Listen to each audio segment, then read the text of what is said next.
হয়তো 2012-13 সালে যখন বাংলাদেশ ইসলামী ছাত্র শিবিরের প্রথম সমর্থক সম্পন্ন করি, তখন আমার যে দায়িত্বশীল ছিল, আমাকে টার্গেট করার পরে আমি 2-3 দিন আমি ওনার খোঁজ পাইছি, তারপরে শুনি উনি অ্যারেস্ট হয়ে গেছে। কেন অ্যারেস্ট হয়েছে? উনি দাওয়াত দেয়, ইসলামের দাওয়াত দেয়, দিনের দাওয়াত দেয়। তারপর আমি ওনাকে অনেকদিন খুঁজে পাইনি।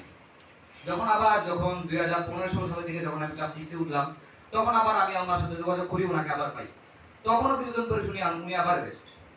কেন অ্যারেস্ট হয়েছে? উনি দিনের দাওয়াত দেয়। কারণ আমার তখন প্রশ্ন ছিল যে উনি তো আমাকে একটা ভালো কাজের দিকে ডাকছে, আমাকে কোনো খারাপ কাজের দিকে ডাকছে না, তাহলে কেন উনি অ্যারেস্ট হয়? যেহেতু আমার বয়স ছোট ছিল, আমি খুবই কম বয়সী ছিলাম, এগুলো বুঝতাম না। যখন 2024 সালে 5ই আগস্ট হয়, 5ই আগস্টের পরবর্তী সময় আমি যখন ইসলামী ছাত্র শিবিরের সাথে আবার যাই, তখন আমি খুব ভয় পেতাম তাদের। তাদের ব্যাপারটা তখন রণনীতি কি, তার রক্ষাটা তারা খারাপ কাজ করে, এই সেই মানে অনেক বিভিন্ন ধরনের খারাপ কথা তাদের সম্পর্কে বলা হতো। যখন আমি তাদের সাথে যুক্ত হই, এই সংগঠনে যখন আসি, তখন দেখতাম যে আমি ফজর নামাজটা পড়েছি কিনা জামাতের সাথে ফজর নামাজটা পড়েছি কিনা আমাকে সকাল 5টা বাজে কল দেওয়া। আমি যে দায়িত্বশীলের আন্ডারে ছিলাম, আমার বয়স 20।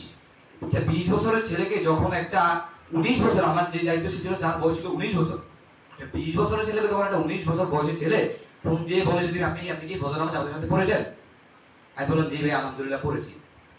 তারপরে আমি এই ব্যাপারগুলো নিয়ে আমার যারা দায়িত্বশীলের কিছু বড় সিনিয়র যারা ছিল তাদের সাথে যোগাযোগ করলাম যে ভাই, যে ওনারা তো আমাকে এভাবে বলে যে ফজর নামাজটা জামাতের সাথে পড়েছি কিনা, মানে ওনারা আপনাদের কাঠামো কি এরকমই? তখন তিনি বলল যে আমি যখন ইসলামী ছাত্র শিবিরে যোগদান করেছি, তখন আমি ফজরে জামাত পড়েছি কিনা, আমার যে দায়িত্বশীল ছিল তিনি 4 কিলোমিটার দূরে অবস্থান করতেন। তিনি 4 কিলোমিটার দূর থেকে এসে আমি যে এলাকায় ইসলামী ছাত্র শিবিরের সংগঠনে জড়িত হয়েছিলাম, সেখানে সেই এলাকার মসজিদে এসে ফজরের জামাতের সময় উপস্থিত থাকতো যে আমি ফজরের জামাতে নামাজ পড়েছি কিনা।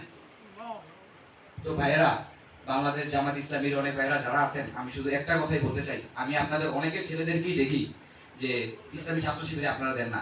আমি নিজেও কিন্তু একটা মানে এটা উন্নত, মানে যেমন আছে না একটা উঠতি বসে ছেলেরা যে একটা বি পর্যায়ে চলে যায়, ওইখান থেকে আমি জামাত এই ইসলামী ছাত্র শিবিরে এসেছি। আপনারা যদি, আমি শুধু দুটো কথা বলি, যদি আপনারা চান আপনার ছেলে বড় হয়ে হারাম খাবে না, তাহলে আপনার ছেলেকে বাংলাদেশ ইসলামী ছাত্র শিবিরে যোগদান করুন। যদি চান বৃদ্ধ বয়সে আপনাদেরকে বৃদ্ধাশ্রমে থাকতে হবে না, তাহলে আপনারা আপনাদের ছেলেকে বাংলাদেশ ইসলামী ছাত্র শিবিরে দেন। যেহেতু সময় স্বল্পতা আছে, তাই আমার বক্তব্য দীর্ঘায়িত না করে আমি আমার বক্তব্য শেষ করছি। আসসালামু আলাইকুম ওয়া রাহমাতুল্লাহ।